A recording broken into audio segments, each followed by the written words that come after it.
Yeay, saham Google saya sudah naik 96%. Saya dulu beli saham Google ini di harga per lembarnya 2.900 dan sekarang harganya 3.800 per lembar dan naik banyak ya, per lembarnya 1.000 dolar. Untuk cerita lengkapnya simak sampai selesai ya. Nah, kembali lagi di channelnya Aziz. Kali ini saya ingin sharing nih tentang investasi saya yang di Amerika atau US stock. Saya memulai investasi di Amerika itu sekitar Mei 2020 ketika terjadi panik karena corona tuh di Maret 2020. Waktu itu saya mikir ini waktu corona semua bisnis akan terganggu nih. Awalnya kayak gitu, tapi kenapa nih perusahaan big tech-nya Amerika ini kayak Facebook, Google, Apple kok malah makin untung. Yang lainnya nyungsep, bisnisnya nyungsep, yang lain ini malah perusahaan teknologi ini malah untung. Bahkan keuntungannya meningkat 40%, 50% gitu. Mulai dari Amazon, Google, Tencent, Alibaba, Facebook, Apple, Netflix kayak. Waktu itu saya belum banyak mengetahui ya tentang bisnisnya Google itu kayak gimana gitu. Jadi saya belajar itu bisa setahun. Tapi sambil belajar saya yakin nih bahwa perusahaan Google ini memang yang orang kapitalisasinya nyampe 1 triliun, 2 triliun kayak gitu kan. Jadi saya belajar tuh cukup waktu yang lama, setahun. Malam-malam baca ini, baca itu, kayak gitu, pagi-pagi baca. Jadi saya juga sebenarnya telat, itu didirikan sekitar tahun 98 dan tahun 2004 itu kalau nggak salah mulai IPO ya. Itu pada tahun 2000 itu Google udah akuisisi banyak bisnis kayak gitu. Saya mulai belajar dari situ, kenapa sih ini perusahaan kok bisa cepat gede kayak gitu, beda dengan perusahaan lainnya. Jadi mulai tahun dari 2000 itu Google banyak akuisisi perusahaan kayak gitu. Itu saya pernah tuh baca buku, dia akuisisi perusahaan apa aja tuh, ada mungkin lebih dari 100 sampai sekarang mungkin 200 lebih kali perusahaan. Jadi mulai dari perusahaan, dia akuisisi perusahaan kayak digital advertising kayak gitu. Itu yang cikal bakalnya Google dapat memanfaatkan perusahaan itu untuk memperkuat bisnis Google-nya. Jadi bisa advertising, bisa pengiklan, bisa orang yang butuh iklan bisa langsung ke Google dan siapapun orang bisa membuat konten sehingga nanti bisa dipasang iklan di situ kayak gitu. Itu zaman di tahun 2000 punya pemikiran kayak gitu kan belum ada ya. Mungkin ya cuma hanya Google itu.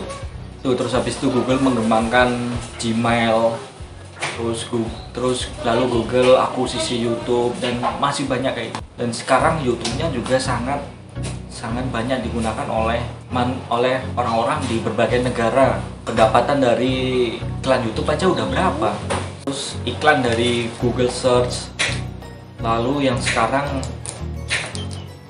ada cloud, Google Cloud juga. Dia melihat Amazon ini sumber cloudnya kenceng banget, lalu Google juga masuk, Microsoft juga. Jadi kedepannya juga Google Cloud itu akan menyumbangkan revenue dan profit yang besar. Sangat potensi dari bisnis cloud juga itu sangat besar nanti. Kalau udah 5G, semua pakai IoT, semua peralatan menggunakan sensor lah. Sensor itu akan dikirim datanya juga ke suatu penyimpan. Nah, pasti itu menggunakan cloud juga. Kalau semua peralatan menggunakan dan HP juga nanti datanya juga disimpan di cloud, komputer, laptop, dan semua pekerja file-file yang dulu di desktop aja simpennya di hard disk dong. Nanti bakal ke cloud, itu akan ada pertumbuhan yang mengerikan nanti di sana. Dan ketika data udah tersimpan di sana dengan rapi dan banyak juga, untuk perusahaan pasti ribet juga untuk memindah. Ketika mau ganti provider misalnya dari Google Cloud ke Microsoft kan juga repot juga, ada switching cost yang besar untuk memindahkan file-file, belum nanti bisnisnya terganggu, misalnya bank, ketika misalnya bank ini udah datanya tersimpan di sini, nanti dipindah ke provider lain, nanti ada penyesuaian, nanti lah customernya transaksinya bisa menjadi terganggu, nanti brandnya bank itu juga terganggu juga jadi turun, nanti customer juga pada kabur karena pernah salah transfer atau ada kegagalan transfer yang disebabkan oleh maintenance-nya atau dari program aplikasi bank itu, kan mereka juga akhirnya memikirkan itu switching cost-nya juga tinggi. Gue yakin bakal konsumennya bakal tetap menggunakan dalam jangka waktu yang sangat lama karena switching cost-nya tinggi. Itu ada analisisnya, itu pernah dibahas di economic mode.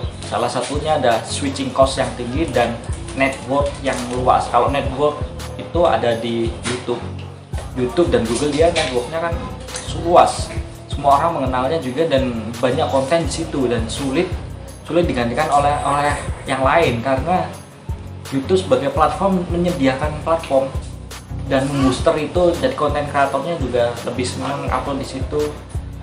Tidak hanya YouTube saja yang mengusahakan YouTube itu besar, tapi banyak orang juga yang turun membuat konten yang tanpa disadari itu sangat kontribusi besar terhadap kebesaran YouTube. Semakin tahun semakin bertumbuh kayaknya.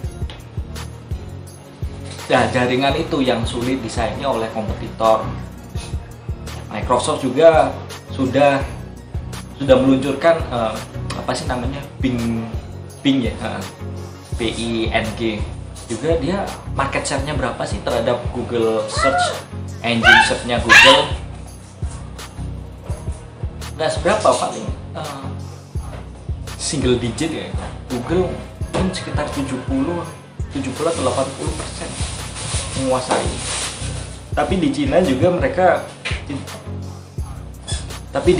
karena di Cina mereka punya search engine sendiri karena pemerintah protect negaranya gitu.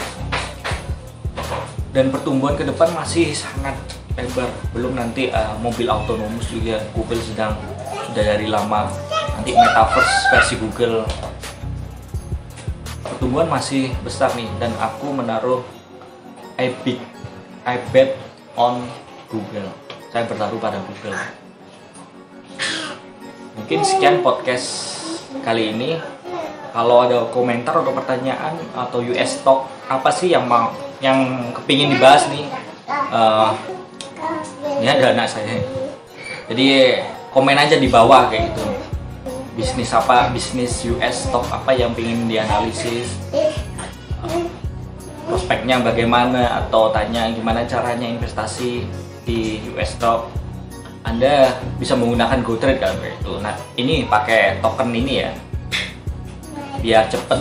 Kalau pakai token ini nanti kalian akan mendapatkan $2 dari GoTrade, dan $2 itu bisa dibelikan saham di US. Karena kalau pakai GoTrade fractionnya bisa, kalau beli bisa pakai fraction minimal $1. Jadi gunakan token ini ya, atau nanti klik link di deskripsi. Cukup sekian, terima kasih.